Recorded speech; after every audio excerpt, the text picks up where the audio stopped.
Hi, I'm Lydia, lead writer of the Stormlight RPG. Today I'm going to be sharing some tips on how to play and how to get the best experience on Roshar. First, let's talk about dice. The Stormlight RPG uses the D20 system. To play, you will need a standard set of polyhedral dice. It's best if you can replace the percentile die with a D6 of another color or size. This will represent the plot die. In the future, Stormlight RPG dice will be available, but you can always use a modified set of polyhedral dice or a standard set and just be conscious to roll the d6 for both the plot die or for any damage when applicable. Now that we have our dice ready, let's talk about the core mechanic. The Stormlight RPG uses a d20 for skill tests. At certain times in the game, the GM will ask you to test a skill. This might be intimidation, lore, it could be anything. To do so, you will roll the d20 and you will add your skill modifier for that skill. This will give you the result that the GM will compare to a DC. This is very standard and very familiar to a lot of you. However, the RPG also uses something a little bit different. We've designed a special plot die. This die will help influence the narrative of your game and make sure that the storyline is always exciting and always feels unpredictable. At times when a test is of particular significance to the plot, or maybe your character is doing something risky or illicit, your GM may ask you to raise the stakes. To raise the stakes on a test, you simply roll the d20 alongside the plot die to see what happens. The result of the plot die will influence the game in a way that's not directly connected to the purpose of your d20 test, but can be very indirectly represented in an interesting way. There are three possible outcomes of the plot die. The first is an opportunity. With an opportunity on a test, something positive or helpful to the narrative will occur. This is either at the GM's discretion, or you can also suggest things to your GM, and other people at the table can get involved as well. It's a lot of fun. On the flip side of that, we have complications. Complications are interesting because while they represent the opposite of an opportunity, we also have the benefit of a bonus to your test. This is represented either in a +2 or a +4 to your test. This means a complication can help you actually to succeed on what you're setting out to do. However, there will of course be a negative consequence associated with it as well. The third result on the plot die is a blank. Nothing happens yet, and the machinations of the plot have not yet become clear to your characters. Although this may not seem as exciting as an opportunity or complication, there are times where you may be very relieved to see the blank because at least nothing horrible happened. The plot die captures an element of storytelling that Brandon Sanderson and other celebrated authors use. Oftentimes in a book, we'll see characters face all sorts of complications. Even if they succeeded on what they initially set out to do, or even if they fail on what they initially set out to do, there is often a surprising negative consequence that they did not expect. This can be really challenging and frustrating for the characters, but seeing them push past these complications and grow is why we love them so much. We always want to root for a character who is impressive despite all of these odds that they're against and still manages to persevere and adapt to the situation around them. In this way, you can get a great experience from the Stormlight RPG that captures this sort of fluctuation of plot, where your character is always achieving things, but they're always being stretched to grow more.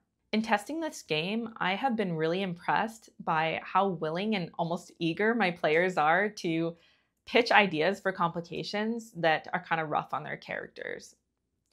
This is because they trust the system and know that it's set up to hinder their characters at key points, but to help them push past that and grow to be even greater heroes than they would be without it. Let's talk about examples of the plot die and gameplay. For this, I'm going to use examples taken from our internal playtests as a team over the past year. In one test, I was playing a Stone Ward. We were about to engage in combat on the Shattered Plains. My character used cohesion to create a bridge to get us from one plateau to another. I made a skill test using cohesion, and my GM asked me to raise the stakes. I rolled very high on my d20, and I was able to successfully form a bridge that would get us from one plateau to another. On the plot die, I rolled an opportunity.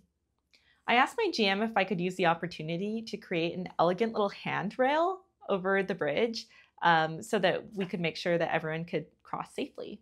Although this was kind of almost a joke on my part because my character was really interested in architecture, this handrail actually ended up saving quite a few of us from falling into the chasm at one point. This is just one example of the collaborative effort between a GM and player, and really anybody else at the table who wants to pitch ideas for the plot die result. In another game, I was playing an Artifabrian. My character had a successful attack test with her pain reel, however, she also faced a complication. My GM used that complication to have one of the gemstones on my Fabrial break, and then I wasn't able to use it again until I could get that gemstone replaced. To get the best role-playing experience out of your game, you're going to want to speak with your other group members and your GM to get a feel for what they're envisioning. Games can look very different depending on what the players want. And I have definitely seen this through the playtests that I've been conducting over the past year with my friends. In one of my groups, we have been playing an Azish military special forces unit that has traveled across pretty much all of the Azish Empire, which has been really fun. And all of these characters have had a very profound character arc. They had very interesting things that they needed to learn or overcome throughout the course of gameplay. And this was a very sincere and impactful experience. On another game I played with some friends, this was like a Wednesday night game, and we were all so tired from long days at work. And when we were playing this game, things got a little bit zany and a little comical at times.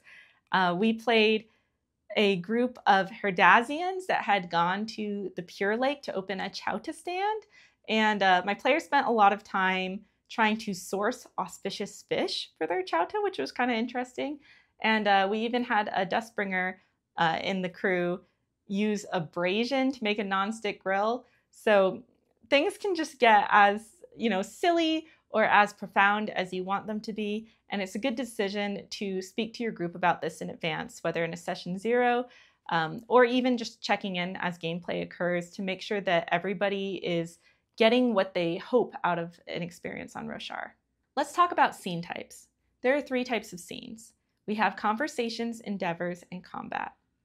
In all of these scene types, your character is going to be making contributions in the form of a D20 skill test, or maybe they're using a special talent that they have that's unique to them, and there are also actions that any character can take. We'll share more about the specific scene types later, but it's good to keep in mind that you can get creative with the way that your character interacts with the world around them, and make sure that you don't feel too limited by what's immediately on your character sheet. Remember that you can use skills in interesting ways, and you can always use that base set of actions that any character can take. I hope you've enjoyed this high-level introduction to gameplay. Please like and subscribe so we can share more leading up to the game's release. Thank you.